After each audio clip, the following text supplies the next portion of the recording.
नमस्कार दोस्तों, आज मैं आपको अपनी ज़िंदगी की एक ऐसी सच्ची घटना बताने जा रहा हूँ जिसने मेरी सोच को पूरी तरह बदल दिया। उस दिन जो कुछ हुआ, उसने मुझे ये एहसास दिलाया कि हर रिश्ते की एक मर्यादा होती है और अगर इंसान समय रहते इसे समझ जाए, तो वह ज़िंदगी भर के पछतावे से बच सकता है। ये कहानी मेरे ससुराल की है, जहाँ एक साधारण सी दिखने वाली घटना ने मेरे मन में कई तरह के विचार पैदा कर दिए थे। लेकिन अंत में मुझे सही और गलत के बीच का फ़र्क साफ नज़र आ गया। दोस्तों, मेरे ससुराल में मेरी सास और मेरा साला ही रहते थे।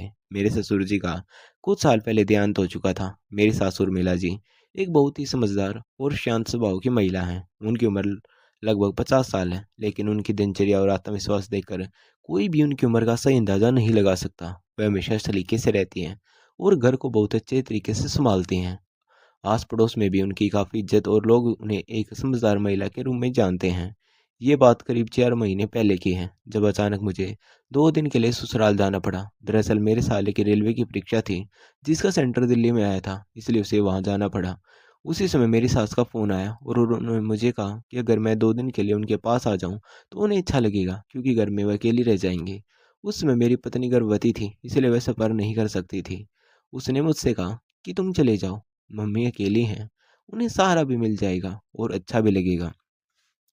मैं भी उनकी बात मान गया और शाम के समय ससुराल पहुंच गया। दरवाज़ा खुलते ही मेरी सास ने मुस्कुराते हुए मेरा स्वागत किया और बड़े अपनापन से मुझे अंदर बुलाया। घर का माहौल बहुत शांत था, लेकिन उनके चेहरे पर मुझे एक अलग ही खुशी दिखाई दे रही थी। उन्होंने तुरंत मेरे लिए चाय बनाई और हम दोनों बैठकर इधर-उधर की बातें करने लगे। बातचीत के दौरान मुझे ऐसा महसूस हो रहा था कि वे मुझे ध्यान से देख रही हैं, लेकिन मैंने उस समय इस बात पर ज़्यादा ध्यान नहीं दिया और सामान्य तरीके से उनसे बात करता रहा। कुछ देर बाद उन्होंने मुझसे कहा कि खाने में क्या बनाऊं?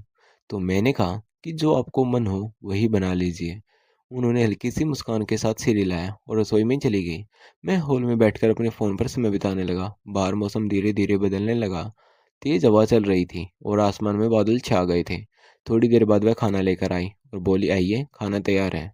मैं उठकर टेबल पर बैठ गया। उन्होंने बड़े सलीके से खाना परोसा और खुद भी पास में बैठ गई। खाना खाते समय भी वह सामान्य बातचीत करती रही, जिससे माहौल बिल्कुल सहज बना रहा। खाना खत्म करने के बाद मैं फिर से हॉल में आकर बैठ गया और अपनी पत्नी से फ़ोन पर बात करने लगा। तभी मेरी सास भी आकर पास में बैठ गई और बोली कि बात कर लो आराम से, कोई जल्दी नहीं है। उनकी इस बात से मुझे अच्छा लगा और मैं आराम से बात करने लगा। कुछ देर बाद जब बात खत्म हुई, तो मैंने उनसे पूछा कि मेरी सोने की व्यवस्था कहाँ है? तो उन्होंने कहा कि आज तुम मेरे कमरे में ही सो जाना, क्योंकि बाहर मौसम ख़राब है और मुझे अकेले डर लगता है। पहले तो मैंने कहा कि मैं साले के कमरे में सो जाऊँगा, लेकिन उन्होंने फिर से आग्रह किया, तो मैंने उनकी बात मान ली और उनके कमरे में चला गया। कमरे में हल्की खुशबू थी और सब कुछ साफ-सुथरा था। मैं जाकर बेड पर बैठ गया और दिन भर की थकान के कारण थोड़ा आराम करने लगा। तभी मेरी सास भी कमरे में आई और बोली कि अगर किसी चीज़ की ज़रूरत हो तो बता देना।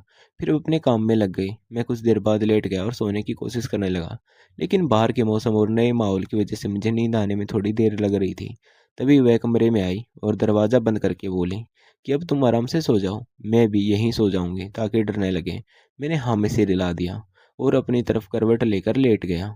कमरे में हल्की शांति थी और बाहर हवा की आवाज़ साफ सुनाई दे रही थी। धीरे धीरे मेरी आंख लगने लगी, लेकिन मन में उस दिन की छोटी छोटी बातें घूम रही थी और मैं सोच रहा था, कभी कभी छोटी सी परिस्थिति भी इंसान के मन में कितने अलग अलग विचार ला देती है। मुझे तब बिल्कुल अंदाजा नहीं था कि यह रात मुझे एक ऐसा सबक देने वाली है जिसे मैं जिंदगी भर याद रखूंगा। धीरे धीरे रात गहरी होती चली गई और बाहर चल रही तेज हवा की आवाज़ पूरे माहौल को और भी शांत बना रही थी। मैं बिस्तर पर लेटा हुआ था, लेकिन पूरी तरह से सो नहीं पाया था, क्योंकि नया माहौल होने की वजह से नींद बार-बार टूट रही थी। तभी अचानक मेरी नींद हल्की सी खुली और मुझे ऐसा महसूस हुआ कि जैसे कमरे में कोई हलचल हुई हो। मैंने आँख बंद रख कर ही ध्यान से सुनने की कोशिश की, तो मुझे पास से कुछ धीमी सी आवाज़ सुनाई देने लगी। पहले तो मुझे लगा शायद बाहर के मौसम की वजह से ऐसा लग रहा है, लेकिन फिर महसूस हुआ कि ये आवाज़ कमरे के अंदर से ही आ रही है। मैंने धीरे से आँखें खोली, लेकिन कमरे में हल्का अंधेरा होने के कारण कुछ साफ दिखाई नहीं दे रहा था। मैंने मन ही मन सोचा कि शायद सासू माँ को कोई परेशानी हो रही होगी, इसलिए मैं बिना उन्हें परेशान किए कुछ देर चुपचाप सुनता रहा। तभी थोड़ी देर बाद वह उठकर बाथरूम की तरफ गई और फिर से कुछ समय बाद वापस आकर लेट गई। अब मुझे पूरा यकीन हो गया कि उन्हें कोई तकलीफ हो रही है, लेकिन उन्होंने मुझे जगाना ज़रूरी नहीं समझा। शायद वह मुझे आराम करना देना चाहती थी। कुछ मिनट बीतने के बाद फिर से वही हल्की आवाज़ें आने लगी। इस बार मैं थोड़ा चिंतित हो गया और सोचा कि अब मुझे पूछ लेना चाहिए कि सब ठीक है या नहीं। आखिर वह अकेली थी और घर में और कोई नहीं था। इसलिए मैंने धीरे से उठकर कमरे की लाइट जला दी। जैसे ही लाइट जली, वह थोड़ा चौंक गई और जल्दी से संभल कर बैठ गई। उनके चेहरे पर हल्की परेशानी साफ नजर आ रही थी। मैंने तुरंत पूछा कि क्या हुआ, आप ठीक तो हैं? उन्होंने पहले तो बात को टालने की कोशिश की, लेकिन जब मैंने दोबारा पूछा तो उन्होंने कहा कि उनके पेट में अचानक दर्द शुरू हो गया है और इसी वजह से उन्हें परेशानी हो रही है। उनकी बात सुनकर मुझे चिंता हुई और मैंने कहा कि आपको मुझे पहले ही बता देना चाहिए था। मैं आपकी मदद कर देता। तो उन्होंने कल की मुस्कान के साथ कहा कि वह मुझे परेशान नहीं करना चाहती थी, इसलिए चुप रही। मैंने कहा कि ऐसी स्थिति में बताना ज़रूरी होता है। फिर मैंने उनसे पूछा कि क्या घर में कोई दवा है? तो उन्होंने कहा, इसमें कोई दवा नहीं है और रात काफ़ी हो चुकी है, इसलिए बाहर जाना भी मुश्किल है। मैंने थोड़ा सोचा, फिर कहा कि अगर आप कहें तो मैं आपके पास से किसी अस्पताल ले चलता हूँ, लेकिन उन्होंने मना कर दिया और कहा कि इतनी रात में जाना ठीक नहीं रहेगा और शायद थोड़ी देर में आराम भी मिल जाएगा। फिर उन्होंने मुझसे कहा कि अगर मैं थोड़ा सा तेल गर्म करके दे दूँ तो शायद मालिश करने से उन्हें आराम मिल सकता है। मैंने तुरंत हामी भर दी और किचन में जाकर तेल गर्म करके ले आया। जब मैं वापस कमरे में आया तो उन्होंने आराम से बैठने की स्थिति बना ली थी ताकि उन्हें आसानी हो सके। मैंने उनसे पूछा कि कहाँ दर्द है, तो उन्होंने इशारे में बताया और मैंने बहुत ही सामान्य तरीके से धीरे-धीरे वहाँ मालिश करनी शुरू की। मेरा पूरा ध्यान इस बात पर था कि उन्हें जल्दी आराम मिले। कुछ समय बाद उनके चेहरे पर थोड़ी राहत दिखाई देने लगी और उनकी सांसें भी सामान्य होने लगीं। उन्होंने कहा कि अब पहले से बेहतर महसूस हो रहा है। मैं लगातार ध्यान से मालिश करता रहा ताकि उन्हें पूरी तरह आराम मिल सके। लगभग आधे घंटे के बाद उन्हें काफ़ी राहत मिल गई और वे धीरे से लेट गई। मैंने उनसे कहा कि अगर फिर से दर्द हो तो मुझे ज़रूर बताएं। उन्होंने सिर हिलाकर आंका और कुछ ही देर में उनकी आंखें लग गई। कमरे में फिर से शांति छा गई थी और बाहर की हवा की आवाज़ हल्की पड़ने लगी। मैं भी अपनी जगह पर आकर लेट गया, लेकिन इस बार मेरे मन में कई तरह के विचार चल रहे थे। मैं सोच रहा था, कभी-कभी हम किसी स्थिति को बिना समझे ही अलग नज़र से देखने लगते हैं, जबकि असलियत कुछ और ही होती है। उसी समय मुझे एहसास हुआ कि हमें हर परिस्थिति को समझदारी और धैर्य के साथ देखना चाहिए, क्योंकि जल्दबाजी में बनाए गए विचार अक्सर गलत साबित हो जाते हैं। मैं यही सोचते-सोचते धीरे-धीरे शांत हुआ और आंखें बंद करके आराम करने लगा। कुछ देर बाद जब मैं माहौल पूरी तरह शांत हो गया, तो मैं भी अपनी तरफ करवट लेकर लेट गया, लेकिन अब नींद जल्दी नहीं आ रही थी। क्योंकि मन में अभी भी कई तरह के विचार चल रहे थे।